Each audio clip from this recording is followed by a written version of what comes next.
A black girl keeps following a cop through the city, watching him with silent desperation. He ignores her, until one stormy night, when she finally whispers, "I need your help."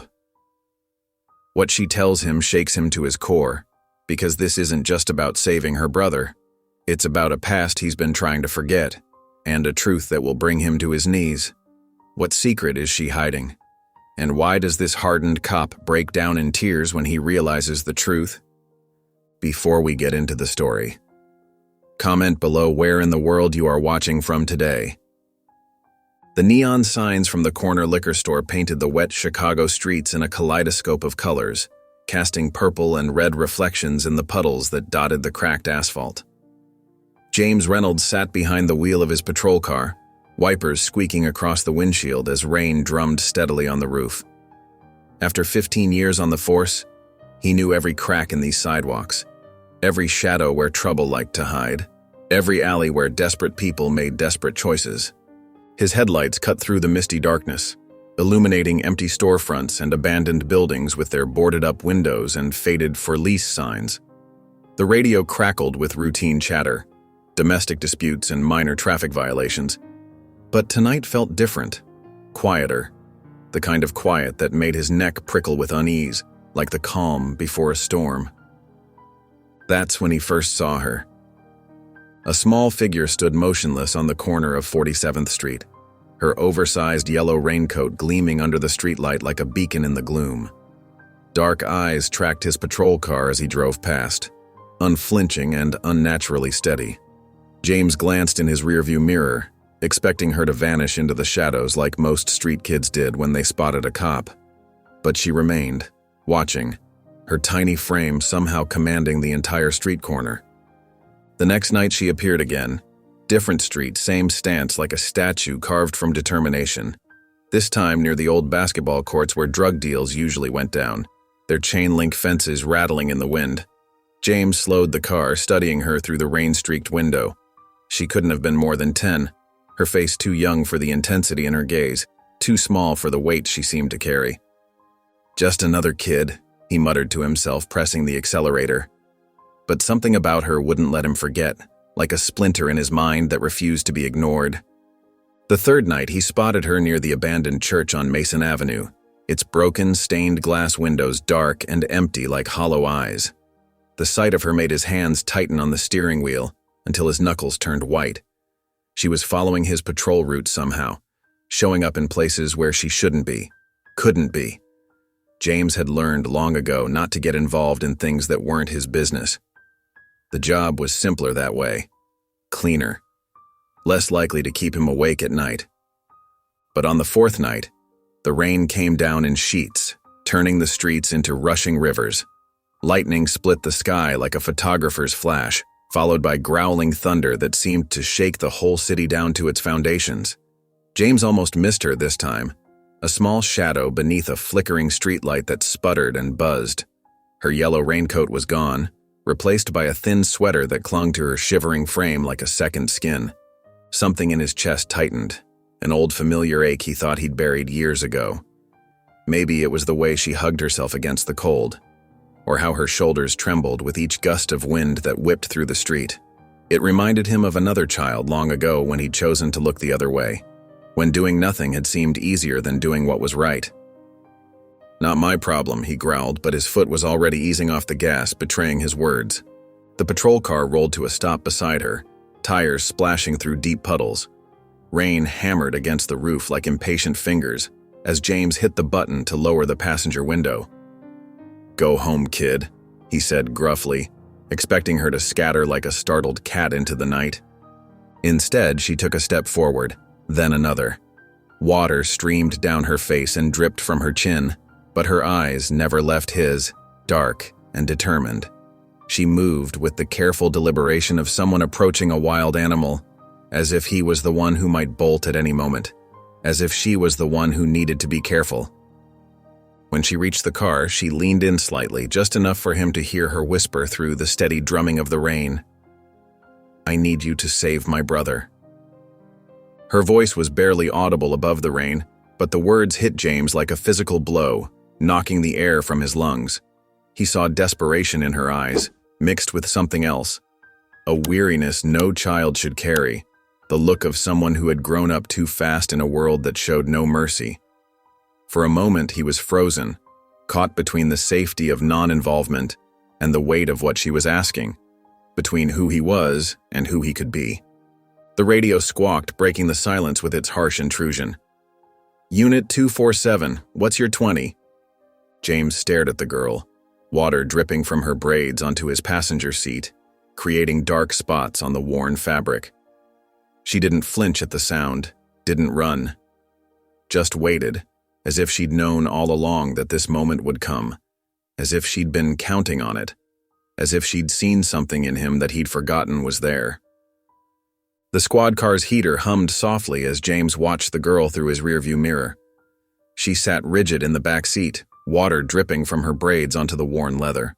Her small hands gripped the seatbelt so tight her knuckles showed white, and her eyes darted between the windows like a trapped animal looking for escape. Every few seconds, a flash of lightning would illuminate her face, revealing the mixture of fear and determination etched across her features. "What's your name?" James kept his voice firm but neutral, the same tone he'd used countless times during investigations. He'd learned long ago that the right tone could make all the difference, especially with scared kids. Silence filled the car, broken only by the patter of rain and distant thunder. The windshield wipers squeaked rhythmically against the glass, marking time like a metronome. "Look, kid, I can't help if you won't talk to me." He turned in his seat to face her directly. "Where are your parents?" His badge caught the streetlight as he moved, and he noticed how she flinched at its gleam. The girl's jaw tightened, but she remained quiet. Water trickled down her face. Rain or tears, James couldn't tell which. Her clothing was soaked through, and she shivered despite the warm air flowing from the vents. "Fine." He reached for the radio. "I'll just call social services." "Amani," she whispered, her voice barely audible over the rain. "My name is Amani." Each word seemed to cost her something, like she was trading secrets for survival. James lowered his hand from the radio. "Okay, Amani. Where do you live? Your parents must be worried sick." He watched as she pulled her oversized jacket tighter around herself, as if trying to disappear into its folds. She shook her head, droplets flying from her braids. Her eyes met his in the mirror, and something in them made him pause. They were too old, too haunted for a child her age. They reminded him of soldiers he'd known, people who'd seen too much too young. "Are you lost?" He softened his tone, remembering how his own daughter used to look when she was scared. The memory stung, and he pushed it away, just like he did with all the other painful remnants of his past. "I don't have anyone," Amani said, her fingers finally loosening their death grip on the seatbelt. "And you're a cop. You're supposed to help, right?" There was a challenge in her voice, mixed with desperate hope. James felt his shoulders tense. He'd heard that line before, usually from people trying to play him. But this was different. This was a kid, soaked to the bone, clearly terrified of something. Her eyes held a truth he couldn't ignore even if he wanted to. "Tell me what's really going on," he said, keeping his voice steady. "Why have you been following me?" Amani's eyes dropped to her lap. "My brother," she whispered. "They have my brother." Her words carried the weight of sleepless nights and endless worry. "Who has your brother? The men? The gang?" Her voice shook. "They took him 3 days ago. I've been watching, trying to find someone who might help. Someone who looks..." She trailed off, twisting the hem of her wet jacket between her fingers. "Looks what? Like they care." The words came out barely above a whisper, heavy with the wisdom of someone who'd learned too young how to read people's souls in their faces. James ran a hand over his face. Gang involvement meant this was way more complicated than a simple missing person case. "How old is your brother?" 6. His name is Eli. Amani's voice cracked. "If you don't help, he's gonna die." The raw certainty in her voice sent a chill down his spine that had nothing to do with the storm outside. James studied her face in the mirror. Years of experience telling him to be skeptical. Kids lied all the time. He'd seen it countless times on the job. But something about the raw fear in her eyes, the way her hands trembled despite her attempts to appear strong, made him hesitate. She carried herself like someone much older, someone who'd been forced to grow up too fast. The guilt he'd buried years ago, the same guilt that had driven him to leave his old precinct, began creeping back in. He remembered another child he'd failed to help, another time he'd chosen to look the other way. That memory had haunted his dreams for years, shaping every decision he'd made since. Rain drummed steadily on the roof as James sat there, wrestling with doubt while Amani waited in silence, her tear-filled eyes never leaving his face. The storm outside seemed to mirror the turmoil within him, each crack of thunder emphasizing the weight of the decision before him. The neon signs from the diner cast shifting colors across the wet pavement, painting the night in surreal shades of pink and blue. James drummed his fingers on the steering wheel, watching raindrops race down the windshield, each one catching the light like tiny jewels. The girl, Amani, she'd finally told him after hours of tense silence, sat in the passenger seat now, her shoulders hunched, defensive, like she was bracing for a blow that might come at any moment. He reached for his radio, and her head snapped up with the sharp alertness of a cornered animal. "What are you doing?" "I need to call this in. There are people who can help." "No!" Amani's hand shot out, gripping his sleeve with surprising strength, her small fingers digging into the fabric. "No CPS. They'll put me in the system. I won't be able to help Eli then." Her voice trembled with desperation. James sighed, running a hand over his face, feeling the rough stubble beneath his palm. "Kid, you can't just—" "My dad was a cop," she blurted out. Her voice cracked like thin ice, but her grip on his sleeve didn't loosen. "He was one of you." James froze. Something cold settled in his stomach, spreading through his chest like frost. "He was killed," Amani continued, her words coming faster now, tumbling out like water through a broken dam. "By another cop. Your partner." The world seemed to tilt sideways, reality shifting beneath him. James saw flashes of that night. The rain had been just like this, drumming against concrete and metal. Officer Marcus Johnson responding to a routine call. His partner David Chen claiming he saw a gun. The investigation that followed. The cover-up James had watched happen, staying silent the whole time, tasting bile in his throat. "How did you—" James couldn't finish the question, the words sticking in his throat like thorns. "I saw your name in the paper, in the articles about Dad's death." Amani's voice was barely a whisper now, a ghost of sound nearly lost beneath the patter of rain. "Reynolds, you were there that night." James gripped the steering wheel until his knuckles turned white, the leather creaking under his fingers. The memories wouldn't stop now. The echo of gunshots, Chen yelling, a good man lying motionless on wet pavement. A man who'd left behind 2 children, apparently. 2 children he'd failed that night, just as surely as he'd failed their father. Amani's eyes bore into him, filled with a mixture of fear and accusation. Too old and too knowing for someone so young. "Are you like him too?" The question hit James like a physical blow, stealing his breath. Chen had been his partner for 8 years. They'd shared meals, watched each other's backs, been to each other's houses, called each other brother. And then that night happened, and James had watched as Chen planted evidence, had listened as he lied in his report, had said nothing, letting guilt build like sediment in his soul. He looked at Amani now, really looked at her. She was so small in the passenger seat, drowning in a too big jacket, but her eyes held raw pain that no child should know. Pain he had helped cause through his silence, through his cowardice. "No," he said finally, his voice rough like sandpaper. "I'm not like him." But even as he said it, he wondered if that was true. Hadn't his silence made him just as guilty? He gripped the steering wheel tighter, memories of that night flooding back, Chen's shouts echoing off brick walls, the sharp crack of gunfire splitting the air like thunder, the metallic smell of blood mixing with rain in a sickening cocktail that still haunted his dreams. The headlights cut through sheets of rain as James steered his unmarked car down the deserted street. Broken streetlights and boarded-up windows lined both sides, creating an eerie tunnel of darkness and decay.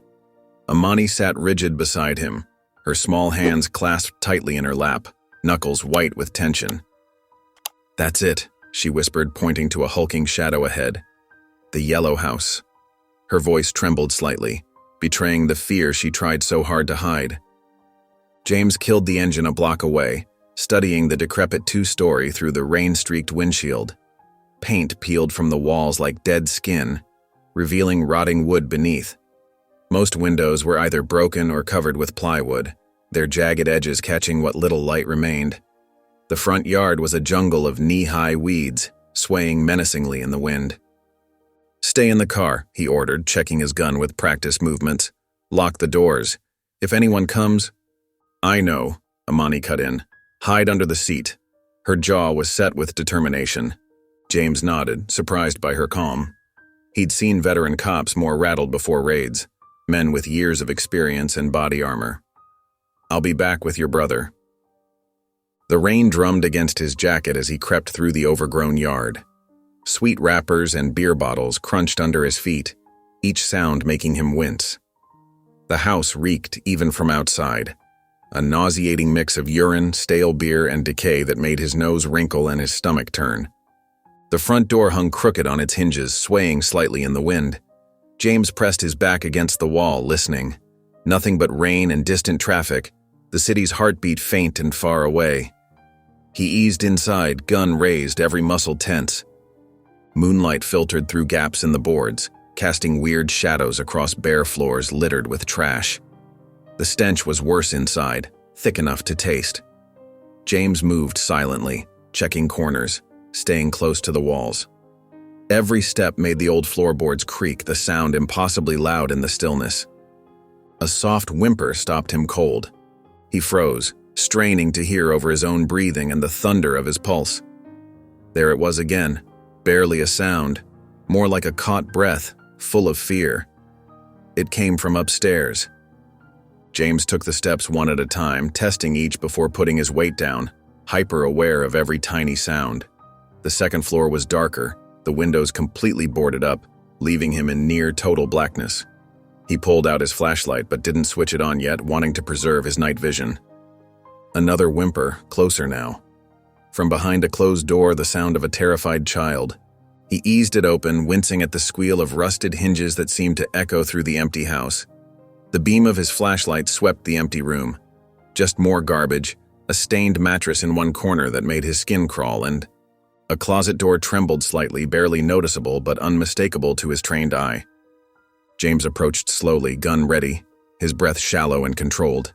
He reached for the handle, heart pounding. Inside, a small boy was curled into a tight ball, face buried in his knees, trying to make himself invisible. Eli. He looked even younger than 6, drowning in an oversized t-shirt stained with dirt and God knew what else, his thin frame shaking with silent sobs. "Eli?" James whispered, keeping his voice gentle. "I'm here to help. Your sister sent me." The boy's head jerked up, eyes huge with terror in the flashlight beam, like a trapped animal. Before James could say more, footsteps creaked in the hallway behind him, slow and deliberate. James spun, raising his gun toward the door, every nerve crackling with tension. His heart hammered against his ribs as the footsteps grew closer, heavy and purposeful. He placed himself between Eli and the doorway, finger tensing on the trigger, ready to protect this child with his life. James crouched in front of the closet, keeping his voice soft and steady, the way he used to speak to frightened witnesses. "It's okay, Eli. I'm here to help you. Your sister Amani sent me."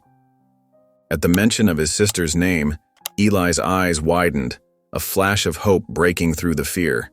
He uncurled slightly, his small body trembling like a leaf in the wind. "That's right," James whispered, staying perfectly still. "She's waiting in my car. We're going to get you out of here, but you need to be very quiet. Can you do that for me?" Eli nodded, his chin quivering. Tears glistened in his eyes but didn't fall. James reached out slowly, making sure each movement was telegraphed, careful not to startle the traumatized boy. A shout echoed from somewhere downstairs, followed by heavy footsteps that made the old floorboards creak. Eli flinched violently, pressing himself back against the closet wall, his fingers digging into the peeling wallpaper. "It's okay," James breathed, though his heart was racing beneath his calm exterior. "Hold on to me. I won't let anything happen to you." He scooped Eli up with one arm, keeping his gun ready in the other. The boy weighed almost nothing, his ribs prominent under the thin shirt that hung loose on his frame. James could feel each of Eli's rapid breaths against his chest. More voices downstairs, angry and urgent. "Check upstairs," someone yelled, the command followed by the sound of multiple boots on wood. James backed away from the door, scanning frantically for another exit. The window was boarded up tight, rusty nails holding the planks in place. They'd have to fight their way out. There was no other choice. Boots thundered on the stairs, getting closer with each second. James positioned himself behind the door, holding Eli tight against his chest. The boy buried his face in James's jacket, completely silent, understanding instinctively that their lives depended on it. The first gang member burst through the doorway, weapon raised. James struck hard with his gun, catching him in the temple with a sickening crack. The man crumpled to the floor like a puppet with cut strings, but there were more behind him, their shadows stretching across the threshold. A knife flashed in the darkness, catching the dim light. James twisted away, but not fast enough. White-hot pain blazed across his arm as the blade found its mark. He stumbled back, keeping Eli shielded with his body. Another attacker lunged forward, teeth bared. James kicked out with desperate strength, catching him in the knee. The man went down with a howl that echoed through the house. "Hold on tight," James told Eli, voice rough with pain and determination. The boy's arms tightened around his neck, small fingers clutching James's collar. James charged forward, shouldering past a third gang member who was reaching for a weapon.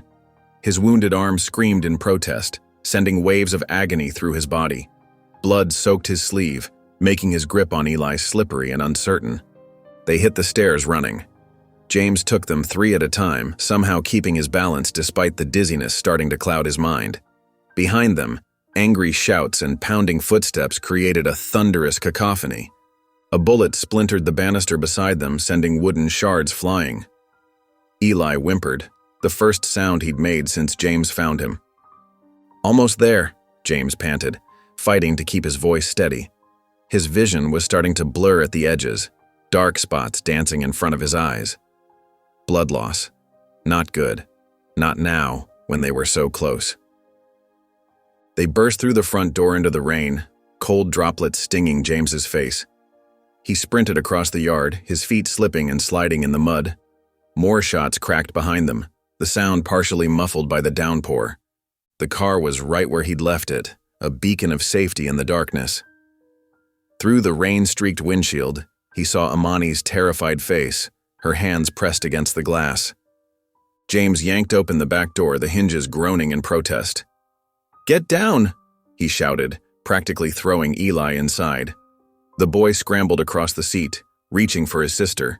Something heavy slammed into James from behind, driving him forward against the car. He spun, catching a fist to the jaw that made his teeth rattle. His attacker raised a knife, the blade gleaming wetly in the rain. James grabbed the man's wrist, twisting hard until he felt tendons strain. The knife clattered to the ground, disappearing in the mud. James drove his knee up into the man's stomach, then finished with a brutal elbow to the temple. The man dropped like a stone. Gunshots lit up the night like deadly fireworks. James dove into the driver's seat, his wounded arm leaving bloody smears on the steering wheel. Rain and sweat dripped into his eyes as he fumbled with the keys. The engine roared to life, a welcome sound in the chaos. James stomped the gas pedal to the floor, tires spinning uselessly in the mud before finally catching. The car lurched forward just as more bullets peppered the trunk, the impacts sounding like hammer blows. They fishtailed onto the street, engine screaming as James pushed it well beyond its limits. His arm throbbed in time with his racing pulse, each beat sending fresh waves of pain through his body. In the rearview mirror, he could see Eli curled up on the floor. Amani bent protectively over him, whispering words of comfort he couldn't hear over the engine's roar. James gripped the wheel tighter, knuckles white with strain. He'd just made some very dangerous enemies, the kind who wouldn't stop hunting them. But looking at those two kids in his mirror, he knew he'd do it all again in a heartbeat. The first rays of dawn crept through James's apartment windows, casting long shadows across the worn hardwood floor. His hands shook slightly as he finished wrapping the bandage around his arm, the white gauze already showing spots of red. The knife wound stung fiercely with each movement, but he'd had worse in his years on the force. The old first aid kit lay open on his kitchen table, its contents scattered across the surface like abandoned soldiers after a battle. From his seat, James could see Amani and Eli curled up together on his worn leather couch, their small bodies fitting perfectly in the cracked cushions. They'd fallen asleep holding hands, their faces peaceful for the first time since he'd met them, their steady breathing the only sound in the quiet apartment. Empty plates from their hurried midnight meal sat on the coffee table. They'd devoured the sandwiches he'd made like they hadn't eaten in days, not even leaving a single crumb behind. His phone buzzed against the table, the sound harsh in the morning stillness. James picked it up, expecting a call from the precinct about his missed shift. Instead, an unknown number flashed across the screen. The message made his stomach drop, his throat tightening. "You should have stayed out of it." James deleted the message with trembling fingers, but another one came through immediately, the words burning into his vision. "You can't run forever. We know where they are."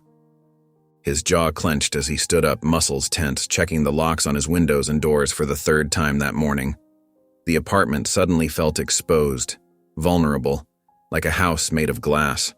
Every shadow could hide a threat. Every sound could be an intruder. He'd been a cop long enough to know when threats were real, and these sent ice through his veins. The sun was fully up now, painting the kitchen in soft orange light that did nothing to warm the chill in his bones. James grabbed his keys, deciding to move his squad car somewhere less visible. But when he opened his front door and looked down to the street, his heart stopped dead in his chest. His squad car sat in flames, orange tongues licking at the morning sky like hungry demons. Black smoke billowed up between the buildings, carrying with it the acrid smell of burning rubber and melting metal. Already neighbors were gathering on the sidewalk, pointing and whispering behind raised hands. Someone had called the fire department. He could hear sirens wailing in the distance, growing closer with each passing second. James stood there watching his car burn, feeling the heat even from 3 stories up. The message was clear as day. They knew who he was, where he lived, and what he'd done. This wasn't just about 2 kids anymore. He'd made himself a target, painted a bullseye on his own back. He glanced back at Amani and Eli, still sleeping soundly on his couch, untouched by the chaos outside.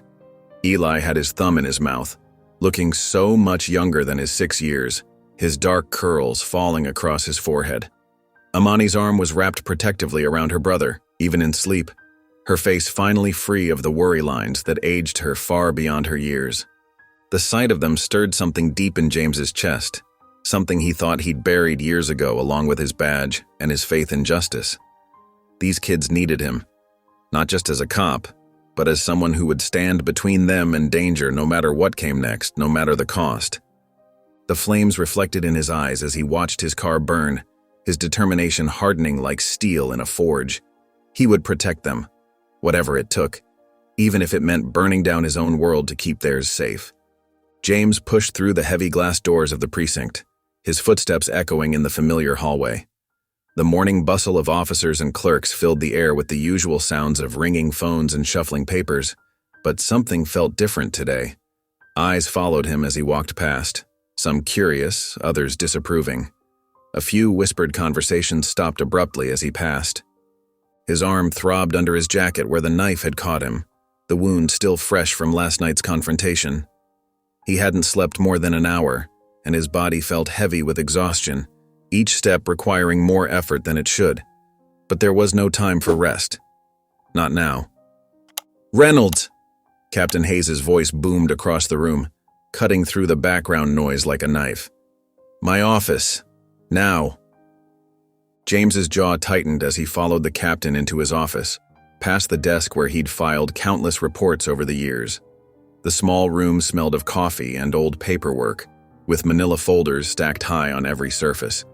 Hayes shut the door with a firm click that seemed to echo with finality. "Sit down," Hayes ordered, lowering himself into his own chair with a weary sigh that spoke of a similarly sleepless night. James remained standing, his feet planted firmly on the worn carpet. "Sir, I need to explain." "No," Hayes cut him off, his voice hard as steel. "You don't explain anything. You're off the case, Reynolds. You're done." The words hit James like a physical blow, knocking the air from his lungs. "Captain, these kids are not your responsibility," Hayes finished. His weathered face, lined with decades of police work, showed no sympathy. "The department cannot be seen as condoning your actions. Breaking into private property, assault, and now your squad car is torched in the middle of the street. This ends now." James leaned forward, placing his hands on Hayes' desk, feeling the smooth wood under his palms. "They'll kill that boy if—" "This isn't about the boy anymore." Hayes stood up, his chair scraping against the floor with a harsh sound. "This is about you carrying out a personal vendetta. The gang connection makes this too risky for the department. We can't protect you if you keep pushing this, and you know it." The reality of his situation settled over James like a cold blanket, chilling him to the bone. No backup, no protection, just him against whatever came next. "Turn in your badge and gun," Hayes said quietly, the anger in his voice replaced by something that sounded almost like regret. "You're on administrative leave until further notice." James stared at his captain for a long moment, searching for any sign of the mentor who'd guided him through his early years on the force. Then, slowly, he unclipped his badge and placed it on the desk. His service weapon followed with a dull thud that seemed to mark the end of his career. As he walked through the station, he felt the stares of his fellow officers burning into his back. Some looked away when he met their eyes, suddenly finding their paperwork fascinating. Others watched him with a mix of pity and judgment, their faces saying what their words wouldn't. They all knew what he'd done, and what it meant. Officer Chen, a rookie he'd trained last year, started to approach him, concern written across his young face, but stopped when their sergeant shook his head sharply. The message was clear. James was on his own now. He pushed through the precinct doors into the bright morning sun that felt mockingly cheerful. In the parking lot, a borrowed car sat waiting, an old sedan he'd gotten from his neighbor after his squad car was destroyed. Through the window, he could see Amani and Eli in the back seat, waiting exactly where he'd left them, their small faces tense with worry. Amani's eyes met his, dark and knowing, and in them he saw both trust and fear. She knew somehow that something had changed.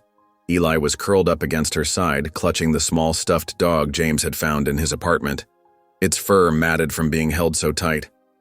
Looking at them, James felt the weight of his decision pressing down on him like a physical burden. He had no badge, no backup, and a dangerous enemy who wouldn't stop until they found what they wanted. But he was all these kids had left, and that would have to be enough. James guided his car through the darkening streets of Chicago, his knuckles white against the steering wheel, muscles tense from hours of driving. Every passing car made him flinch, every shadow seemed to hide a threat, and each intersection brought a new surge of anxiety. In the rearview mirror, he caught glimpses of Amani and Eli huddled together in the back seat, two small figures seeking comfort in each other's presence. Eli's head rested on his sister's shoulder, his eyes heavy with exhaustion, while Amani kept a watchful gaze out the window. "We're almost there," James said, his voice low and steady despite the worry gnawing at his gut. The cheap motel sign flickered ahead, its neon lights casting an eerie glow across the nearly empty parking lot, paint peeling from the concrete barriers. Amani's sharp eyes met his in the mirror, filled with a wisdom far beyond her years. "Is it safe here?" James wished he could lie to her, give her the comfort she deserved, but she'd been through too much already. "It's the best we can do right now. I'll keep watch. Nothing's getting past me." The room smelled of old cigarettes and cheap cleaning supplies, with a lingering mustiness that spoke of years of neglect. Two twin beds with thin blankets sat against the wall, their faded floral patterns barely visible in the dim light, and a small TV hung crooked above a scratched dresser. James methodically checked every corner, every window, testing the locks twice to make sure they worked. "Try to get some sleep," he told the kids, helping Eli onto one of the beds. The little boy's hands were shaking as he gripped the blanket, his small fingers creating wrinkles in the worn fabric. Amani sat next to her brother, her back straight as a rod, her eyes never leaving the door, already positioned between Eli and any potential threat. Hours crawled by like molasses.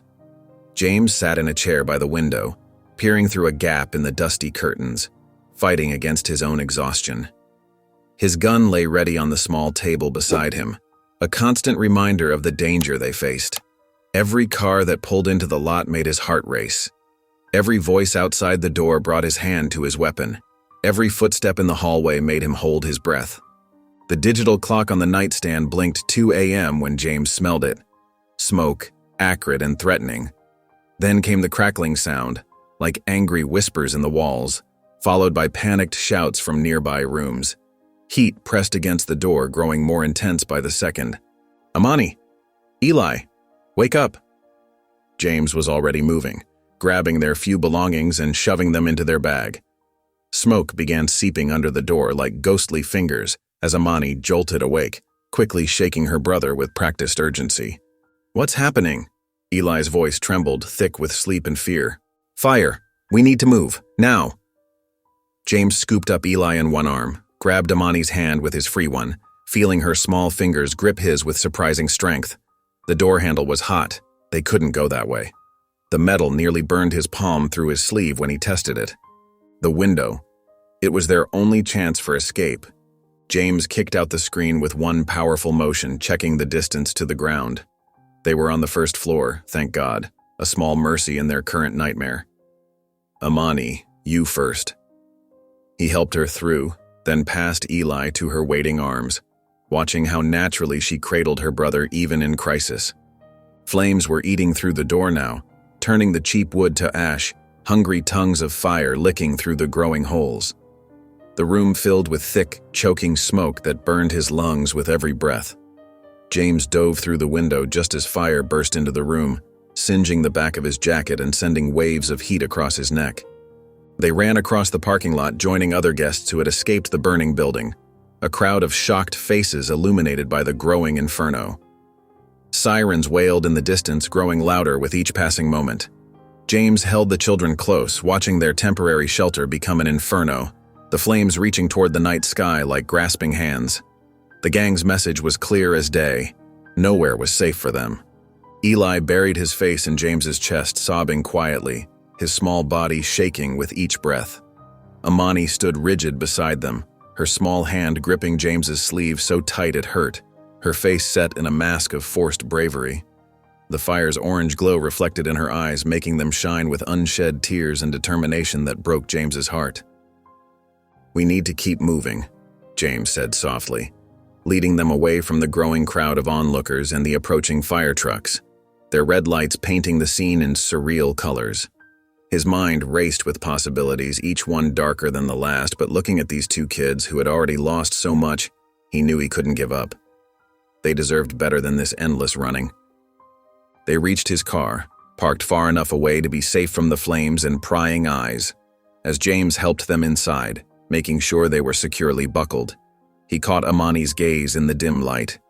In it, he saw the same fierce protectiveness he felt, a silent understanding passing between them.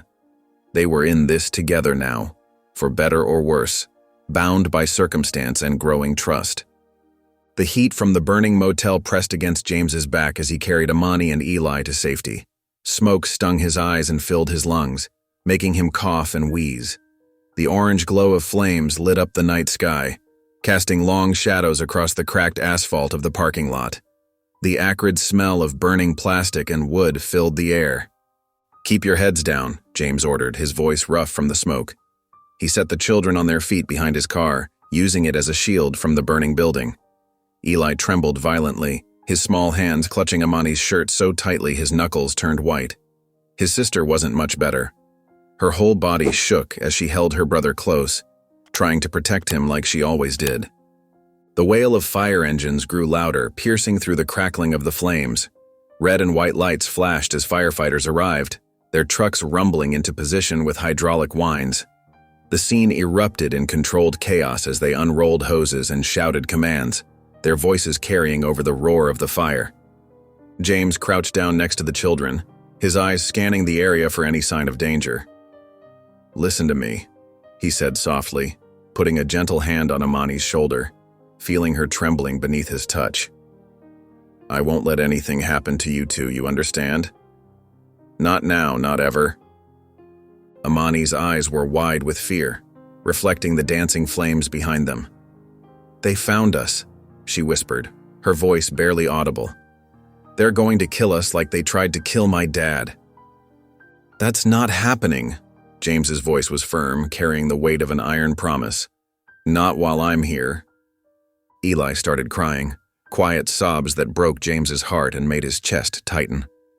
The boy buried his face in his sister's side, his shoulders shaking with each hitched breath. His small frame seemed even tinier in the darkness. James was about to guide them into the car when movement caught his eye. A black SUV crawled to a stop at the end of the street, its engine idling with a low rumble. Even through the tinted windows, he could feel eyes watching them, predatory and patient. "Get in the car," James said quietly, opening the back door with slow, careful movements. "Quick and low. Don't look back." The children scrambled inside while James kept his eyes locked on the SUV. His hand instinctively moved to where his service weapon should have been, but he wasn't a cop anymore. That thought hit him hard, like a physical blow. He was on his own, responsible for these two young lives that somehow had become everything to him. The SUV's headlights flicked on and off, a message that made James's jaw clench. They were being watched. They were being hunted like animals. James slid into the driver's seat, his movements deliberate and calm despite the racing of his heart and the cold sweat on his neck. He couldn't show fear. Not now. Not when the kids needed him to be strong, to be their shield against the darkness. "Buckle up," he said, starting the engine with steady hands. In the rearview mirror, he saw Amani helping Eli with his seatbelt, her hands steady despite her fear. The girl was stronger than any child should have to be, carrying burdens that would crush most adults. The heat from the burning motel was still intense, even inside the car, making the air thick and heavy. Firefighters worked in the background, their shouts muffled by the closed windows as water arced through the night sky. James gripped the steering wheel until his knuckles went white, staring at the black SUV. He knew this moment would come, when running wasn't enough, when Chicago itself became a trap closing in around them. Without warning, he threw the car into drive and peeled out of the parking lot, tires squealing against the pavement as he headed in the opposite direction from the SUV. They needed to leave the city. Now, before the gang could close in, before they lost what little advantage of surprise they had left. "Where are we going?" Amani asked from the back seat, her voice small but steady. James checked his mirrors, watching for any signs of pursuit. The SUV hadn't moved, but that didn't mean they were safe. Nothing was safe anymore. "Away from here," he answered, pressing down on the gas pedal as the city lights began to blur past them. Far away. The warehouse loomed dark and silent in the pre-dawn hours, its corrugated metal walls casting long shadows across the empty lot. James pulled the car around back, cutting the headlights before they reached the loading dock. His eyes methodically scanned the shadows, checking for any signs of movement or the telltale glint of watching eyes. "Stay here," he told Amani and Eli, his voice low but firm. "Lock the doors. Don't open them for anyone but me, no matter what you hear." Amani nodded, her small hand gripping Eli's tightly. The boy had fallen into an uneasy sleep, his head resting against his sister's shoulder, soft breaths punctuating the tense silence. The warehouse door groaned in protest as James pushed it open, the sound echoing through the cavernous space. Dust motes swirled lazily in the beam of his flashlight like tiny dancers. He moved quickly but cautiously past old crates and forgotten machinery, their rust-eaten shapes creating menacing silhouettes in the darkness, until he reached the storage unit tucked away in the back corner. His hands shook slightly as he worked the combination lock, muscle memory taking over despite years of disuse. Inside the unit, James pulled out a heavy metal chest, its surface cold and familiar against his palms. The lid creaked open to reveal his emergency stash. An unregistered Glock 19 nestled in foam padding, 3 extra magazines, and a worn bulletproof vest that still carried the faint smell of leather and gunpowder. He hadn't touched these items since leaving the force, but they'd been waiting here patiently, just in case everything went wrong. Like tonight. James strapped on the vest, feeling its familiar weight settle across his shoulders and chest like an old friend. He checked the gun's action with practiced precision, loaded a magazine with steady hands, and holstered it at his hip. With efficient movements born from years of training, he taped a combat knife securely to his ankle, testing the draw once to ensure easy access. His phone felt heavy in his hand as he dialed Mick's number, each ring seeming to echo in the empty warehouse. It rang 3 times before a groggy voice answered. "Do you know what time it is?" "Mick, I need information on the 23rd Street gang. Their leader, hideouts, weak spots, everything you've got. Don't hold back." A long pause filled the line. "James, what are you mixed up in? This isn't like you." "Just tell me what you know, time's short." Mick sighed, the sound crackling through the connection. "These guys have serious connections, James. Politicians, judges, they're protected at levels you can't imagine. Whatever you're planning." "I don't care about their connections," James cut in, his voice hard with determination. "They tried to kill 2 kids tonight. This ends now, one way or another." "You're going to get yourself killed, is that what you want?" "The information, Mick, please, I'm asking as a friend." Another pause. Then Mick's voice came back, quieter and heavy with concern. "Their main operation runs out of an old boxing gym on 23rd. Leader's name is Marcus Torres. But James, these guys don't play around.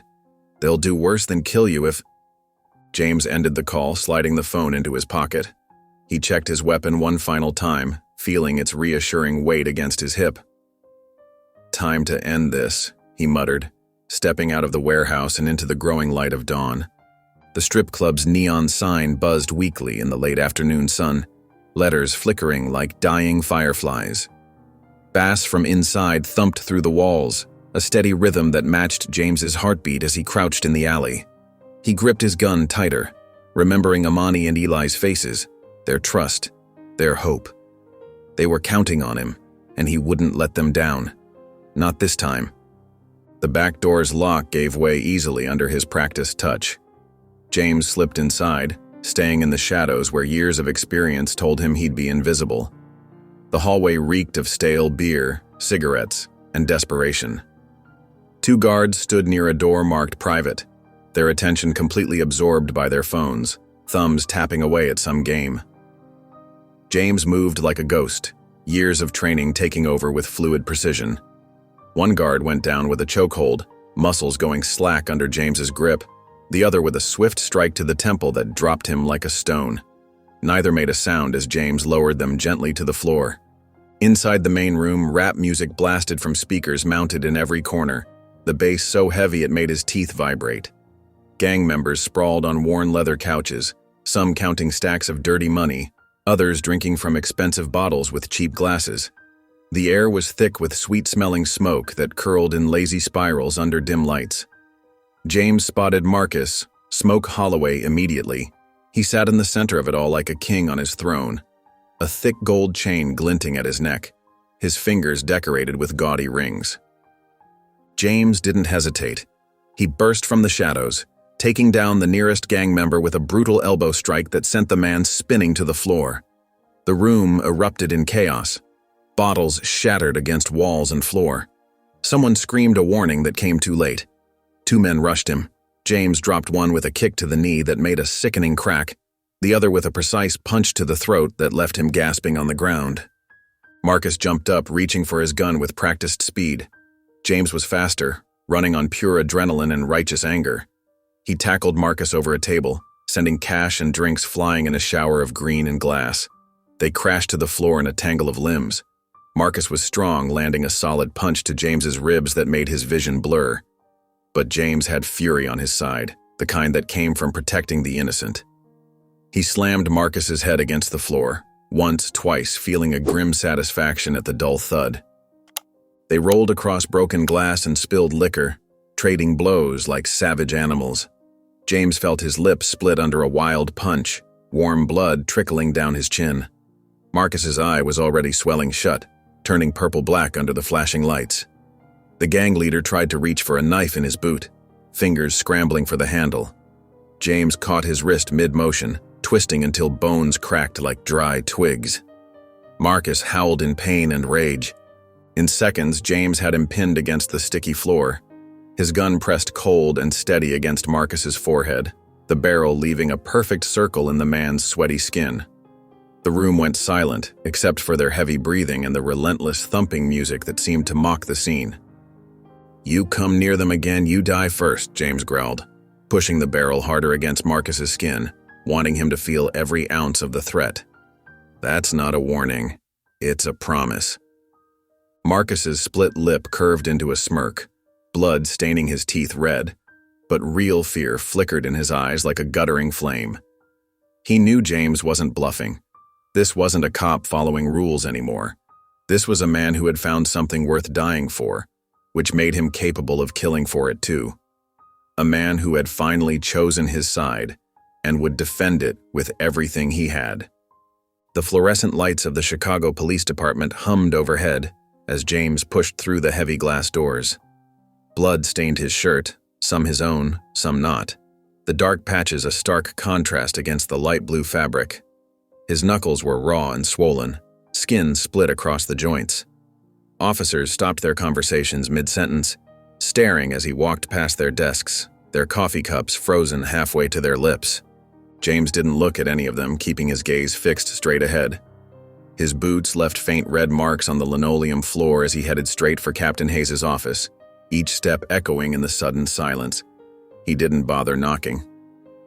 Hayes looked up from his desk, his face turning from surprise to anger in an instant, the wrinkles around his mouth deepening. "Reynolds," he growled, standing up so quickly his chair rolled backward.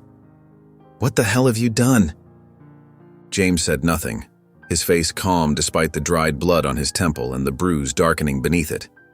Hayes grabbed a thick manila file from his desk and threw it down, papers scattering across the surface like autumn leaves. 3 hospitalized gang members, property damage, assault with a deadly weapon. Hayes' voice rose with each accusation, his neck growing redder by the second. "You went completely off the rails, threatened their leader at gunpoint?" He slammed his palm on the desk, making the coffee mug rattle. "You've lost your mind." James remained silent, his breathing steady, hands loose at his sides. The captain's face reddened to a dangerous shade of purple. "You're done, Reynolds. Finished. Turn in your badge right now." Without hesitation, James reached into his pocket and pulled out his badge, the shield he'd worn proudly for 15 years. The metal caught the harsh office light as he tossed it onto Hayes' desk. It landed with a dull thud among the scattered papers, spinning once before settling. "That's it?" Hayes asked, his voice dropping to a dangerous whisper. "Nothing to say for yourself?" James finally spoke, his voice rough but calm, like gravel under still water. "Nothing you need to hear." He turned and walked out of the office, leaving Hayes standing behind his desk, fists clenched. The squad room had gone completely quiet, the usual bustle of phones and keyboards silenced. Every officer watched as James made his way toward the exit. Some shook their heads in disapproval, while others nodded slightly, understanding in their eyes. They'd all faced moments when the badge felt heavier than usual. Officer Chen, a rookie who'd always looked up to James, stepped forward, his young face full of concern. "Reynolds, James held up his hand, stopping him. He didn't want speeches or goodbyes. This chapter of his life was over, and he'd already made his peace with it. The night air felt cool on his face as he descended the precinct steps, the familiar building looming behind him for the last time. James paused at the bottom, looking up at the dark sky. Stars were barely visible through Chicago's light pollution, just tiny pinpricks of hope fighting through the haze, but he felt lighter somehow. The badge that had defined him for so long was gone, but in its place was something more important. A purpose that went beyond the law, beyond the constraints of a system he no longer believed in. The streetlights cast long shadows across the front porch of Amani's home. James stood there, his hand frozen inches from the door, watching his own shadow stretch across the worn welcome mat. His chest felt heavy, like someone had placed a weight on it, and his police badge seemed to burn in his pocket. The neighborhood was quiet, except for the distant sound of crickets and a dog barking somewhere down the street, the peaceful evening at odds with the turmoil in his mind. He took a deep breath and knocked softly, his knuckles barely grazing the wood. The porch light flickered on, casting a warm yellow glow, and through the window, he saw movement.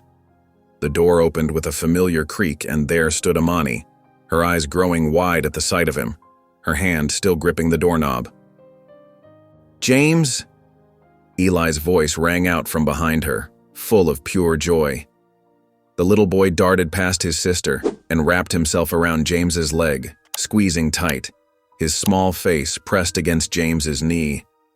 James patted Eli's head, his calloused hand gentle on the boy's soft hair, trying to ignore the lump forming in his throat. "Hey, buddy." Amani studied his face with those keen eyes that seemed to see right through him, her expression changing from relief to concern. "What's wrong?" "Can I come in for a minute?" James asked, his voice rougher than usual, like sandpaper against wood. Inside, James sat on their worn couch, his hands clasped together so tight his knuckles were white. The kid sat across from him on the old armchair, waiting. The clock on the wall ticked loudly in the silence, each second feeling heavier than the last. "I'm not a cop anymore," he said finally, the words hanging in the air between them. "I turned in my badge tonight." Eli's face fell, his bottom lip trembling slightly. "But why?" "Because sometimes doing the right thing means breaking the rules." James leaned forward, looking at both of them, trying to make them understand. "Listen, staying in Chicago isn't safe anymore. The gang, they won't stop coming after us. They'll keep looking until they find what they want." Amani's body went rigid, her shoulders tensing like a drawn bow. "What are you saying?" "I need to leave this city," James said, the words feeling like stones in his mouth, each one heavier than the last. "And you two need to stay here, where it's safe, where they can't find you." "No." Amani stood up, her small fists clenched at her sides, trembling with emotion. "You can't just leave us." "Amani, you're supposed to protect us," her voice cracked like thin ice. "You promised." "I am protecting you," James insisted, feeling his resolve weakening with each passing moment. "By staying away, I'm keeping you safe." Tears welled up in Amani's eyes, but her face was full of anger, a storm of emotions playing across her features. "That's what they all say. That's what everyone says before they leave." She took a shaky breath, her chest heaving. "I thought you were different." James felt each word like a punch to the gut, stealing his breath. He stood up, reaching for her, but she stepped back, putting distance between them like a wall. "I knew you weren't like him," she said, her voice small but full of meaning, the words carrying the weight of her father's memory. The words hit James hard, making him freeze in place, his outstretched hand falling to his side. He looked at Amani's tear-streaked face, then at Eli, who was clutching his sister's hand, looking lost and scared in a way no child should ever have to look. The weight in his chest grew heavier, pressing against his heart, and suddenly he knew he couldn't do it. He couldn't walk away, couldn't be another person who abandoned these children when they needed him most. The morning air was sharp and cold, biting at James's face as he stood at the gas pump. The borrowed car, an old but reliable sedan with faded blue paint and a slightly crooked front bumper, hummed quietly as he filled its tank. The sun hadn't risen yet, painting the sky in soft shades of purple and gray.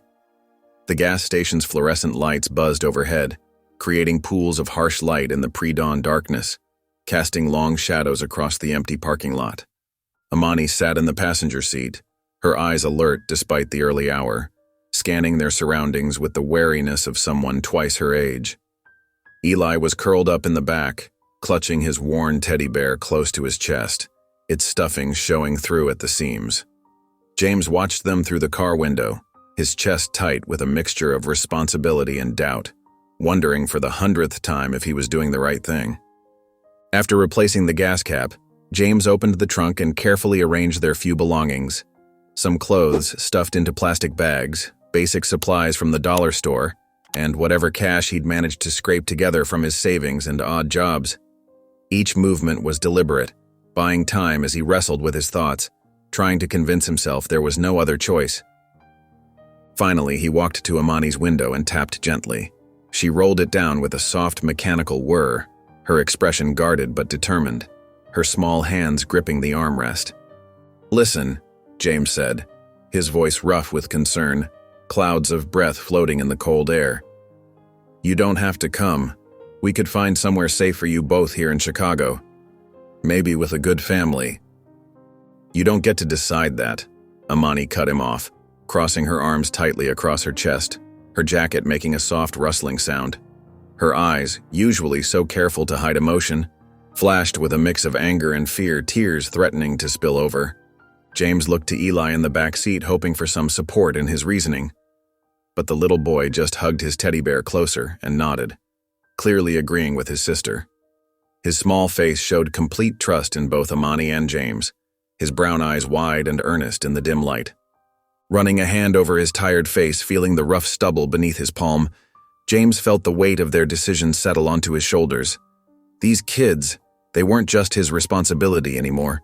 They were becoming his family, whether he was ready for that or not, whether he deserved it or not. "All right," he said quietly, climbing into the driver's seat, the leather creaking beneath him. "But there's no going back once we leave. You understand that?" "We understand," Amani said firmly, her voice steady despite her trembling hands. "We've never had anything to go back to anyway." The engine rumbled to life and James pulled out of the gas station, the tires crunching over scattered gravel. As they merged onto the highway, the first rays of sunlight began to peek over the horizon, painting the clouds in shades of pink and gold. The city skyline grew smaller in the rearview mirror, its familiar towers shrinking with each passing mile, fading like memories of a life left behind. James gripped the steering wheel tightly, his knuckles white, feeling every bump and groove in the worn leather. For the first time since leaving the force, since turning his back on everything he knew, he felt truly free. But with that freedom came a crushing fear. Fear of failure. Fear of not being enough for these kids who had placed their trust in him. Fear of the unknown road ahead. He glanced at Amani, who was watching the city disappear behind them, her breath fogging up the window. Her face was calm, but he could see her fingers nervously playing with the hem of her jacket, picking at a loose thread. In the back seat, Eli had finally drifted off to sleep, his teddy bear tucked securely under his chin, his face peaceful in the growing morning light. The empty highway stretched out before them, leading to wherever they would call home next. James had no plan, no destination in mind, just a full tank of gas and a determination to keep these kids safe. All he knew was that they were together, and somehow that would have to be enough. The rising sun cast long shadows ahead of them, like fingers pointing toward an uncertain future they would face as a family.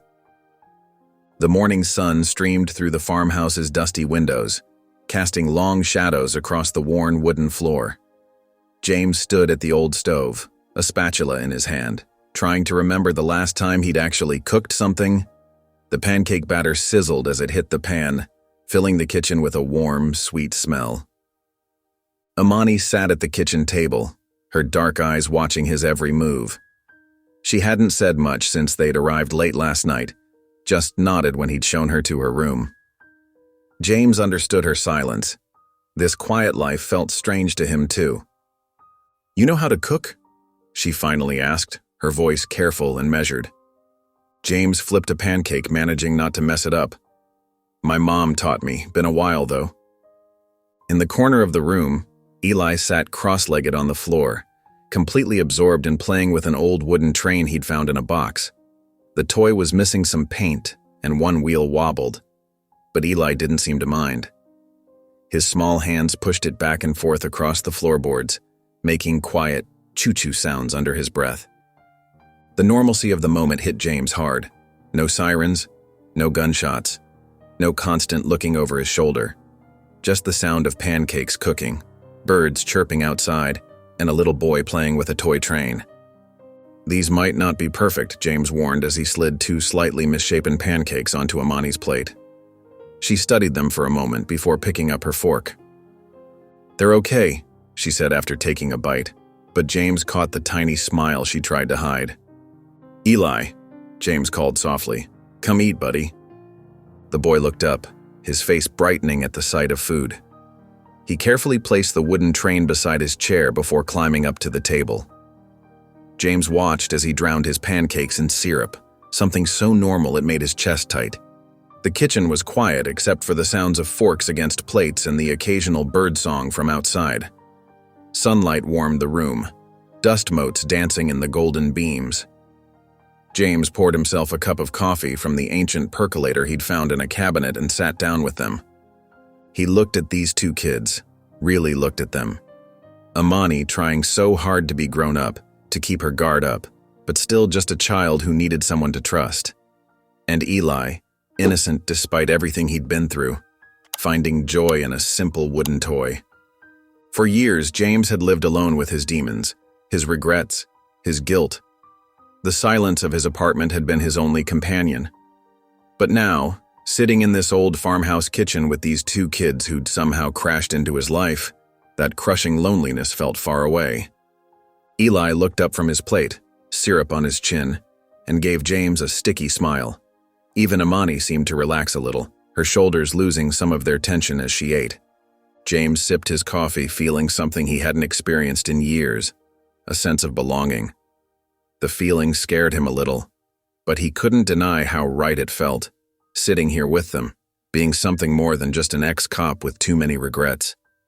The evening shadows stretched across the farmhouse living room as Amani sat cross-legged on the floor, a cardboard box open in front of her.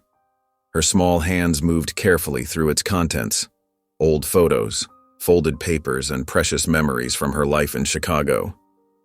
James watched from the doorway, a cup of coffee growing cold in his hands.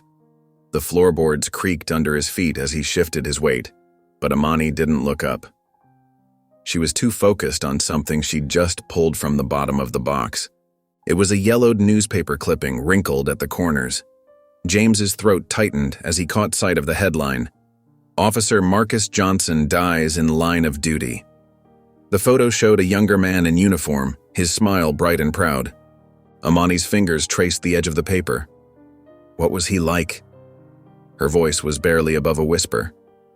James set his coffee down and moved closer, his steps heavy with the weight of memories he'd tried to forget. He sat on the old couch, keeping some distance between them. "He was a good man," James said finally, the words feeling inadequate. "One of the best officers I knew. Always tried to do the right thing, even when it wasn't easy." Amani's eyes stayed fixed on the photo. "Did you work with him a lot?" "Sometimes," James admitted, his hands clasped tightly together. "He had this way of talking to people, could calm down any situation. Never reached for his gun first. Always tried to help." The silence stretched between them, broken only by the distant sound of crickets outside. Amani carefully folded the article and smoothed it out again. "I remember he used to sing when he made breakfast," she said softly. "Really bad singing, but he didn't care." James felt a sad smile tug at his lips. "Yeah, he did that at the station too. Drove everyone crazy, but nobody had the heart to tell him to stop." Amani stood up slowly, holding the newspaper clipping close to her chest. She walked to her bedroom, and James heard her place it on the nightstand. When she returned to the doorway, she paused. "Thank you," she whispered, then disappeared into her room. James sat there in the growing darkness, feeling the weight in his chest lift just a little. The guilt was still there, but something else was too. A chance at redemption, maybe. Or at least understanding. Morning sunlight streamed through the farmhouse kitchen windows, casting warm squares of light across the worn wooden floor. James stood at the stove, spatula in hand, watching eggs sizzle in the pan. The familiar smell of toast and coffee filled the air. At the table, Amani sat quietly, her legs swinging beneath her chair. Eli, still in his pajamas, clutched a small toy car James had found in one of the old boxes in the attic. "Breakfast's ready," James called out, his voice softer than it used to be. He slid the eggs onto 3 mismatched plates. Amani got up without being asked and started setting the table. She moved with careful precision, placing each fork just so. James noticed how she always made sure Eli's plate was served first. "Vroom! Vroom!" Eli's voice broke through the morning quiet as he rolled the toy car along the edge of the table. The sound of his laughter, bright and unexpected, made James nearly drop the toast he was buttering. "Careful with the car, buddy," James said, fighting back a smile. It was the first time he'd heard Eli laugh since they'd left Chicago. After breakfast, Amani discovered an old photo album tucked away on a dusty shelf. She sat cross-legged on the living room floor, carefully turning its pages. "Who's this?" she asked, pointing to a faded photograph. James glanced at it from his spot by the window. "Just old owners, probably," he said quickly, turning away. "Hey, those dishes won't wash themselves." Amani's eyes narrowed slightly. "Were you always a police officer?" She tried again. "That's not important now," James replied, busying himself with collecting plates from the table. The morning drifted by peacefully. James found himself watching the kids more and more, the way Amani helped Eli tie his shoes, how she seemed to know exactly what he needed before he asked. His chest tightened with an unfamiliar feeling every time Eli looked up at him with trust in his eyes. Later, James stood on the porch, coffee mug warming his hands. Through the screen door, he could hear Amani reading a story to Eli, her voice rising and falling with the words. The sound of their quiet laughter drifted out to him. He took a long sip of coffee, letting the peaceful moment wash over him. For the first time in years, the weight on his shoulders felt lighter. Here, in this old farmhouse with these 2 kids who'd somehow worked their way into his life, he felt something he hadn't expected. He felt like he belonged. The old farmhouse creaked in the darkness as James sat alone in the living room. A single lamp cast long shadows across the worn floorboards. His fingers traced the fresh scars on his arm, angry red lines that told the story of that night at the abandoned house. Each mark was a reminder of what he'd done, and what he hadn't done soon enough. The clock on the wall ticked steadily, marking time in the quiet house. James stared at his hands, remembering all the times he'd driven past that corner, seen that little girl standing there in the rain. All those nights he'd told himself it wasn't his problem. A soft creak of floorboards made him look up. Amani stood in the doorway, her oversized t-shirt hanging past her knees. Her eyes were wide and alert, despite the late hour. "Bad dream?" James asked quietly. She nodded, wrapping her arms around herself. Her bare feet made no sound as she padded across the floor. "Want to talk about it?" She shook her head but moved closer, studying his face in the dim light. James could see the remnants of fear in her eyes, probably from whatever nightmare had woken her. "Do you regret saving us?" The question came suddenly, catching James off guard. He looked down at his scarred arm, thinking about everything that had happened. The burned-out squad car, the motel fire, the fight at the gang's hideout, his badge sitting on Hayes' desk, his whole life turned upside down in a matter of days. The silence stretched between them as James wrestled with his thoughts. Amani waited, patient and still, like she was used to waiting for answers that might never come. Finally, James let out a heavy sigh. "No," he said, his voice rough with emotion. "I only regret that I didn't do something sooner." The words hung in the air, heavy with the weight of truth. All those nights he'd seen her, standing alone in the rain. All those times he'd driven past, telling himself it wasn't his responsibility. Amani didn't respond. Instead, she moved closer and sat down beside him on the old couch. The springs creaked under her slight weight. She didn't speak, didn't look at him, just sat there in the quiet darkness. James felt the familiar guilt gnawing at his chest. He should have stopped that first night, should have asked questions sooner, should have been braver, better, more like the cop he'd once promised to be. The clock ticked on. A car passed somewhere in the distance, its headlights briefly illuminating the room before fading away. The house settled around them, wooden beams adjusting to the cool night air. After what felt like hours but was probably only minutes, Amani stood up. She hesitated for a moment, then reached out and placed her small hand on James's scarred arm. The touch was gentle, barely there at all, but it sent a jolt through him. Without a word, she turned and walked back toward her room. James watched her go, his arm still tingling where she'd touched him. It was the first time she'd reached out to him like that, the first time she'd shown him anything but careful distance. As her footsteps faded down the hall, James sat in the dim light, understanding what had just happened. That small touch had said more than words ever could. She was starting to trust him. The morning sun filtered through the farmhouse windows as James measured coffee grounds into the ancient percolator. The familiar ritual usually brought him peace, but today his movements were mechanical, his mind elsewhere. The quiet of the morning felt different, not peaceful, but waiting.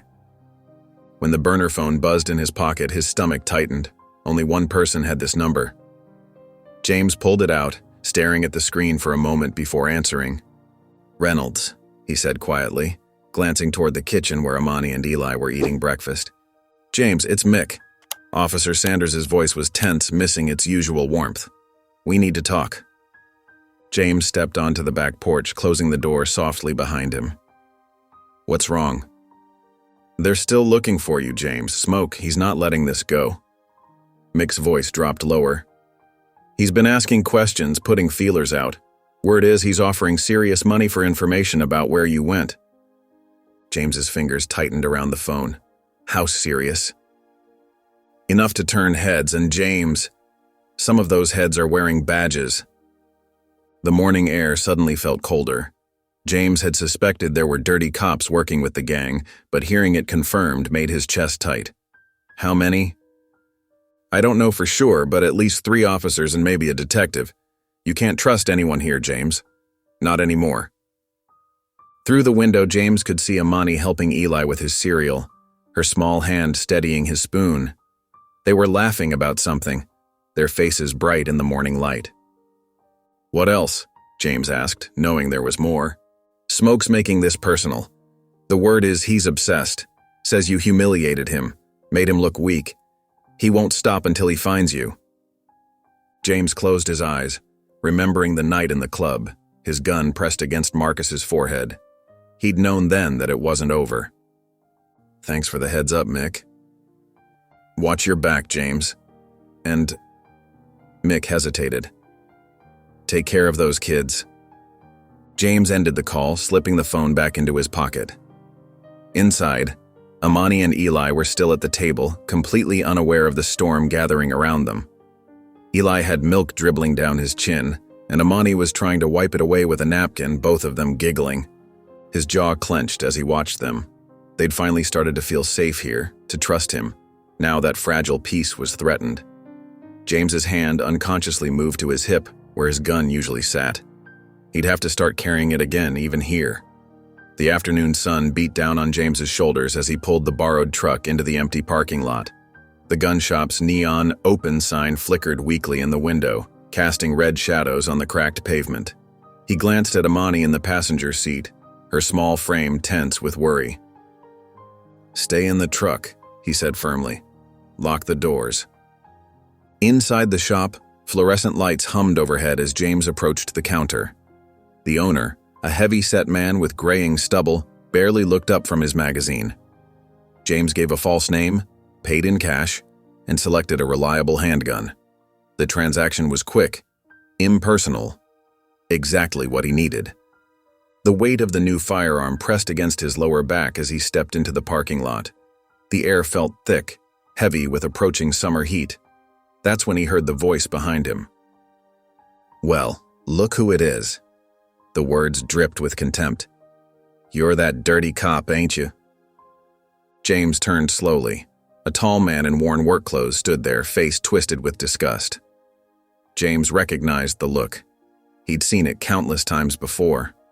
The hatred of authority, of the badge he used to wear. The man spat, the glob landing near James's boot. "Think you're better than us, huh?" James's hand twitched, muscle memory reaching for his weapon. The old rage bubbled up, familiar, almost comfortable. One quick movement and he could teach this stranger some respect. But then he caught movement in his peripheral vision. Through the truck's windshield, Amani watched with wide eyes. Her small hands gripped the armrest, her face a mirror of concern and fear. The anger drained from James like water through a sieve. His hand dropped to his side. "Not anymore," he muttered, turning away from the confrontation. "Yeah, that's right, walk away," the man called after him. "Coward!" James kept walking, each step measured and controlled.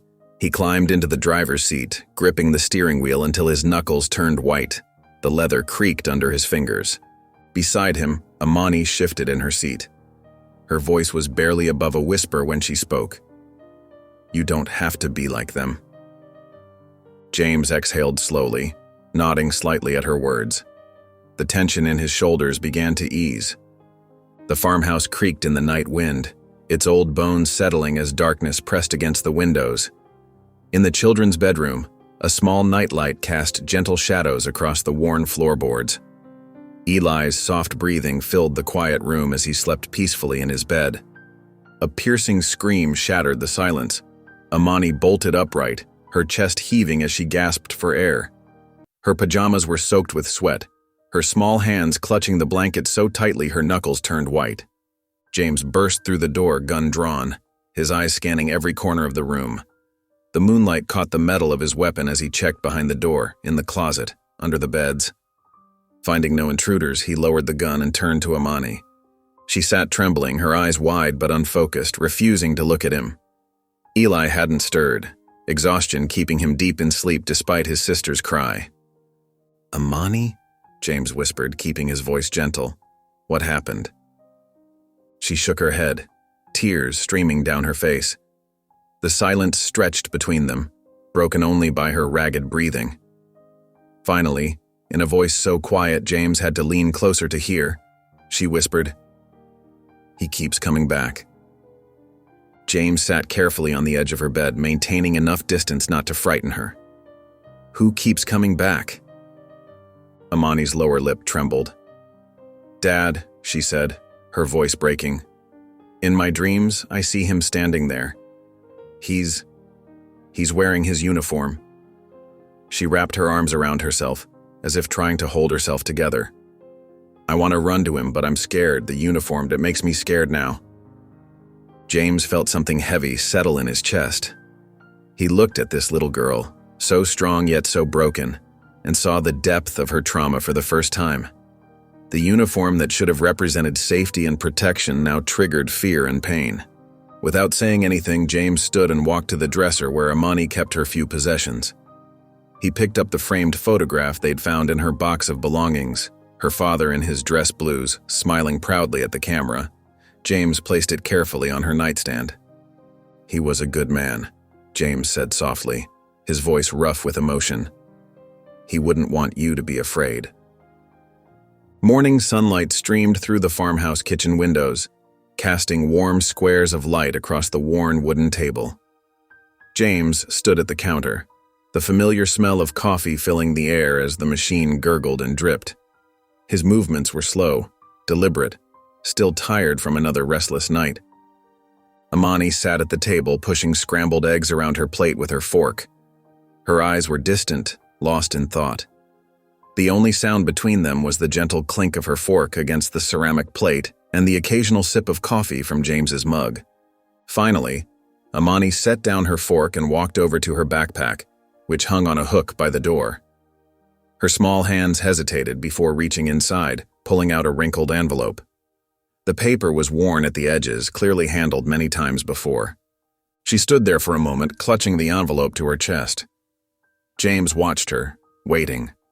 When she finally approached him, her steps were careful, measured. She held out the envelope, not quite meeting his eyes. "This was my dad's," she said softly.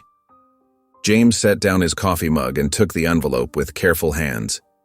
Inside, he found a single sheet of paper, covered in neat handwriting. The ink had faded slightly, but the words were still clear. "My dearest Amani and Eli, I promise you both that one day we'll leave this city behind. We'll find a place where you can run free, where you don't have to be afraid. A place where you can just be kids, That's my dream for you both, to give you the life you deserve, away from all that. James's throat tightened as he read. The words blurred slightly, and he had to blink hard to clear his vision. Here he was, in a farmhouse far from Chicago, with these two kids, unknowingly fulfilling their father's last wish. Amani watched him intently, her dark eyes searching his face for any reaction. Her small hands were clasped together, knuckles white with tension. James carefully folded the letter and without hesitation took out his wallet. He slipped the letter inside, right behind his ID. "I'll keep your promise for you," he muttered, the words barely audible. Amani shifted on her feet, her voice small but clear in the quiet kitchen. "You don't have to, you know." James looked up, meeting her eyes directly for the first time that morning. "Yeah, I do." The night air was cool and still on the farmhouse porch. James sat in an old wooden rocking chair, his eyes fixed on the empty dirt road that stretched into darkness. The only light came from a dim porch bulb and the half moon hanging above, casting long shadows across the yard. His coffee had gone cold beside him, forgotten as his thoughts churned. The peaceful days they'd found here felt too good to be true. He'd been a cop long enough to know that peace never lasted. The burner phone in his pocket vibrated, making him tense. Only one person had this number. James flipped it open, his voice low to avoid waking the kids inside. "Reynolds. Reynolds, they're looking for you." Mick's voice was tight with urgency. James's jaw clenched, his free hand gripping the armrest. "Tell me." "Gang members have been making rounds, visiting your old contacts. They're not being subtle about it either. Roughed up Tommy at the bar last night, asking questions about where you might have gone." Tommy, the bartender who'd served James for years after rough shifts. The knowledge that an innocent man got hurt because of him made his stomach turn. "How close are they?" James asked, already knowing he wouldn't like the answer. "Too close. They've been watching the precinct, following officers home. They're desperate to find you, James. After what you did to Marcus." Mick's voice trailed off. James stood up, pacing the creaky porch boards. "Anyone talk?" "Not yet. But money talks, and they're throwing around a lot of it. It's only a matter of time before someone caves." The words hung heavy in the night air. James ran a hand over his face, feeling the rough stubble under his palm. "Thanks for the heads up, Mick." "Watch your back, Reynolds." And Mick hesitated. "Those kids, keep them safe." The line went dead. James slowly closed the phone, sliding it back into his pocket. His hand moved to the gun holstered at his side, checking it was secure. He walked inside quietly, retrieved his backup weapon from the kitchen drawer, and loaded it with practiced efficiency. The metallic click of the magazine sliding home seemed too loud in the quiet house. James moved to the window, scanning the darkness beyond. The empty road stretched endlessly, but now every shadow looked like a threat. He could hear Amani and Eli's soft breathing from their room down the hall. They'd finally found peace here, started to feel safe. The thought of that being ripped away made his chest tight with anger. James positioned himself back on the porch, gun ready at his side. His eyes never left the road as he settled in for a long night of watching and waiting. The sun had just dipped below the horizon, painting the sky in deep purples and blues. James guided his truck down the empty back road, grocery bags rustling in the passenger seat. The trees cast long shadows across the pavement and an unsettling quiet hung in the air. His knuckles whitened on the steering wheel as headlights suddenly appeared in his rearview mirror. At first he tried to stay calm. It could be anyone on this road.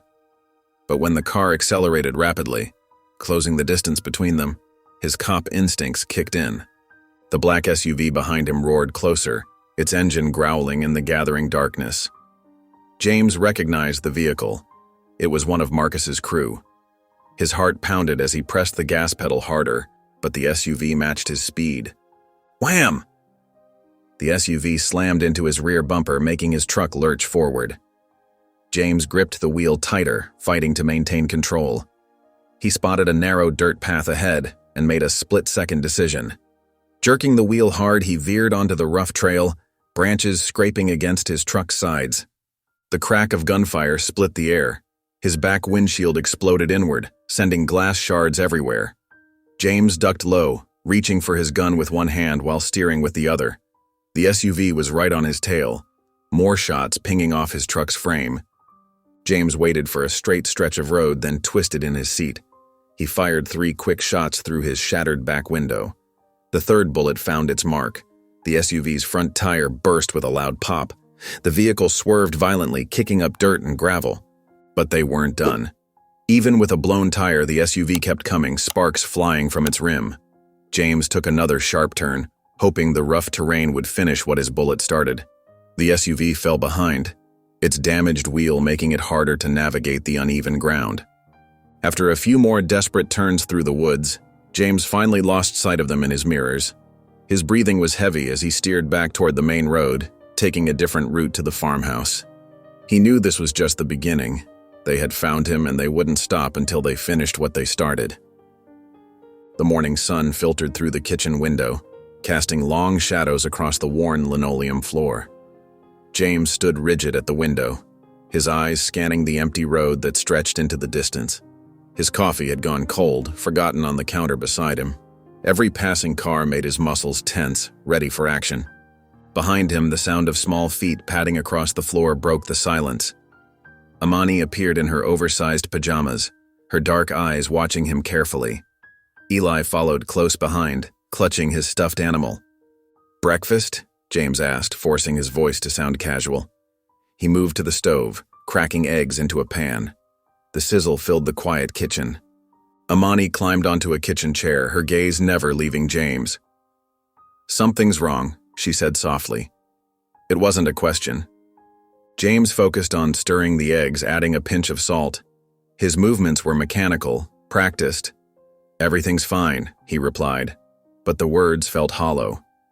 "You keep watching the road," Amani pointed out. Eli munched on his toast, oblivious to the tension. James set plates in front of them, the eggs still steaming. He sat down heavily in his chair, running a hand over his face. The weight of the gun at his hip felt heavier than usual. "Do we need to leave again?" Amani asked, pushing her eggs around with her fork. Her voice was small but steady. James looked at her, really looked at her. She was too young to carry such worry in her eyes, too young to understand the violence that followed them. But she did understand, and lying to her wouldn't help anymore. "Running won't change anything," he said finally, his voice rough. "It's time to end this." Amani's fork clattered against her plate. She stared at him, understanding dawning in her eyes. "You're going to fight them," she whispered. James nodded slowly. "We can't keep running forever. You deserve better than that." Silence fell over the kitchen. Even Eli seemed to sense the shift in mood, setting down his toast and looking between them with wide eyes. James stood up and walked to the door, stepping out onto the porch. The morning air was crisp, carrying the scent of fresh-cut grass and distant rain. The road stretched before him like a challenge, leading back toward town, back toward Marcus and everything James had tried to leave behind. He knew what he had to do. The time for running was over. The afternoon sun cast long shadows through the barn's weathered slats, creating strips of light across the dusty floor. James knelt beside an old trunk, methodically checking each weapon he'd collected over the years. His fingers moved with practiced efficiency over the cold metal of a shotgun, loading shells with mechanical precision. The musty air hung heavy with the scent of oil and gunpowder. James laid out his arsenal on a workbench. The shotgun, 2 handguns, and enough ammunition to wage a small war. His movements were deliberate, but there was a tremor in his hands he couldn't quite control. The soft crunch of footsteps on hay made him freeze. He didn't need to turn around to know it was Amani. Her presence had become familiar, like a shadow he'd grown used to having nearby. She stood in the doorway, her small frame silhouetted against the afternoon light. Her eyes tracked his movements as he continued loading the shotgun, each click of metal against metal echoing in the barn's stillness. "You don't have to do this," she said quietly, her voice steady despite the fear James could hear underneath. James's jaw clenched, the muscles working beneath his skin. "Yes, I do." The words came out harder than he intended, brittle with determination. Amani took a step closer, her sneakers shuffling through the scattered hay. "Not like this," she insisted. "You're not that man anymore." James's hand stilled on the weapon. Her words hit him like a physical blow, making him question everything he'd been preparing for. The man he used to be would have charged in, guns blazing, consequences be damned. That man had lived by violence, breathed it, believed in its necessity. He looked at his reflection in the barn's grimy window, at the hard lines of his face, the set of his jaw, the cold determination in his eyes. But behind him, he could see Amani's reflection too. Small, brave, trusting him despite everything she'd been through. The shotgun felt heavier in his hands now. Each trap he'd planned, each violent scenario he'd mapped out in his head, suddenly seemed like steps backward, back to the man he'd been trying to leave behind. James exhaled slowly, his shoulders dropping. He set the shotgun down on the workbench with a soft thud that seemed to echo his inner turmoil. For the first time since this all began, he wondered if there might be another way, a way that wouldn't require him to become the very thing he'd been running from. "Then what do you suggest?" he asked, his voice rough with emotion he rarely showed. Amani didn't answer immediately. She moved closer, standing beside him at the workbench, her presence a quiet reminder of everything that had changed, everything he had to lose by falling back into old habits. The kitchen clock ticked steadily in the darkness as James sat at the dining table, methodically running a whetstone along the edge of his combat knife. Each stroke was precise, practiced, a rhythm he'd learned years ago.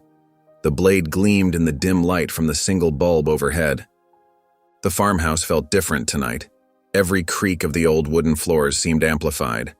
Even the wind whistling through the cracks in the walls carried an edge of warning. Amani and Eli were asleep upstairs, their soft breathing the only sound of innocence left in this place. James tested the knife's edge with his thumb, remembering all the times he'd prepared for fights like this before. But this was different. Back then, he'd been alone. Now he had 2 kids depending on him, trusting him to keep them safe. The burner phone on the table buzzed suddenly, breaking the silence. James stared at it for a moment before picking up. He already knew who it was. Reynolds. Marcus Smoke. Holloway's voice came through, smooth and cold as ice. "You should have stayed gone." James didn't move, keeping his voice steady. "Come and get me." A low chuckle crackled through the speaker. "Oh, I will." Marcus's tone hardened. "You made this personal when you took what was mine. Those kids, they belong to me." "They don't belong to anyone," James said quietly, gripping the knife tighter. "Always trying to be the hero," Marcus sneered. "How'd that work out for you last time? When you watched your partner gun down that cop?" James's jaw clenched, but he kept his voice level. "Come and get me," he repeated. "Oh, I will." Marcus's voice dropped to a whisper. "And this time, I'm gonna make those kids watch while I put you down." James ended the call without another word. The phone clattered onto the wooden table, the sound echoing in the empty kitchen. He sat there, staring at the door, knowing that the next time it opened, there would be no more words, no more threats, just action. The knife gleamed in his hand, ready. The weight of his gun pressed against his lower back, familiar and cold. James Reynolds, ex-cop, former silent witness to corruption, sat in the darkness and waited for war. The midnight wind whipped through the trees, making branches creak and groan like old bones. James crouched in the shadows of the farmhouse porch, his breath steady despite the cold. The night was too quiet. Even the crickets had gone silent, as if nature itself was holding its breath. His fingers tightened around the grip of his gun, muscle memory from years on the force taking over. The weight felt familiar, grounding. He'd positioned himself carefully, using the darkness and the old porch railings as cover, while maintaining clear sightlines to the road. The first flash of headlights cut through the darkness like searchlights. James's jaw clenched as not one, but 3 vehicles appeared, 2 black SUVs and a sedan. Marcus hadn't come alone. The vehicles crawled up the dirt road, their engines surprisingly quiet like predators stalking prey. "Showtime," James muttered, settling into position. His mind flashed briefly to Amani and Eli, safely hidden in the storm cellar behind the house. He'd made them promise to stay quiet, no matter what they heard. The vehicles stopped in a practiced formation, blocking any easy escape routes. Car doors opened with soft clicks and shadows emerged. At least 8 men, all carrying weapons. Their movements were coordinated, professional. These weren't just street thugs, Marcus had brought trained killers. Marcus Smoke Holloway stepped out last, his white suit visible even in the darkness. He moved with the confidence of a man who believed he owned everything he saw. 2 heavily armed men flanked him, scanning the farmhouse with practiced eyes. James steadied his breathing, finger resting alongside the trigger guard. The gang spread out in a practiced pattern, weapons raised. They moved like a well-oiled machine, covering angles, checking blind spots. Marcus had clearly spent money on hiring professionals. The porch boards creaked softly under James's weight as he adjusted his position behind the railing. A twig snapped somewhere in the darkness, one of the gang members getting sloppy. The sound was like a starter's pistol. The first shot cracked through the night air, shattering the silence. The first gunshot cracked through the night like thunder. James's bullet found its mark, sending the lead gunman sprawling backward into the dirt. For a split second, everything froze. Then chaos erupted. "Get him!" Marcus's voice boomed across the field. Muzzle flashes lit up the darkness like angry fireflies as bullets tore through the air. James rolled behind a thick oak tree, bark exploding next to his head. Inside the farmhouse, Amani pulled Eli under the kitchen table, wrapping her arms around him. Her little brother trembled but stayed quiet. They both knew what gunfire meant in Chicago. James moved low and fast, using the shadows he'd studied for days. The gang members were city boys. They didn't know how to fight in open country. He slipped between trees, taking careful shots when he could. Another gunman went down, clutching his shoulder. "You're dead, Reynolds," Marcus shouted from somewhere in the darkness. More bullets ripped through the farmhouse windows, sending glass tinkling across the wooden floors. The sound made James's heart race. The kids were in there. He darted from cover to cover, his police training kicking in. Every movement was calculated, every step placed with purpose. 2 more gang members appeared on his left. James fired twice. Both dropped. But there were too many of them. Bullets whizzed past his head as he sprinted toward the house's back porch. He dove behind an overturned picnic table, his breath coming in hard gasps. Sweat dripped down his face despite the cold. Inside, Amani pressed her hands over Eli's ears as another volley of shots rang out. She could hear footsteps crunching on broken glass. They were getting closer. James checked his ammunition with practiced fingers. 3 rounds left in the magazine. He had 1 spare clip. It wouldn't be enough. The gang was closing in, their shadows moving through the mist like hungry wolves. He pressed his back against the table, reloading with steady hands. The wood behind him splintered as more bullets found their mark. James could hear them approaching from multiple directions now. They had him surrounded. Marcus's laughter echoed across the yard, cold and confident.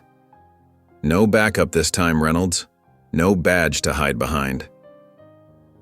James took a deep breath, feeling the weight of his gun. He wasn't hiding anymore. He wasn't running. For the first time in years, he knew exactly who he was and what he was fighting for. James grabbed Amani and Eli's hands, pulling them through the bullet-riddled hallway. Glass crunched under their feet as they moved quickly toward the back room. Eli whimpered softly, but Amani kept him quiet with a gentle squeeze of his hand. "In here," James whispered, ushering them into the small bedroom. He worked fast, dragging a heavy dresser across the doorway. The wooden floor groaned under its weight. Next came the bed frame, then a desk. Anything to buy them time. "Stay down," he ordered, his voice firm but gentle.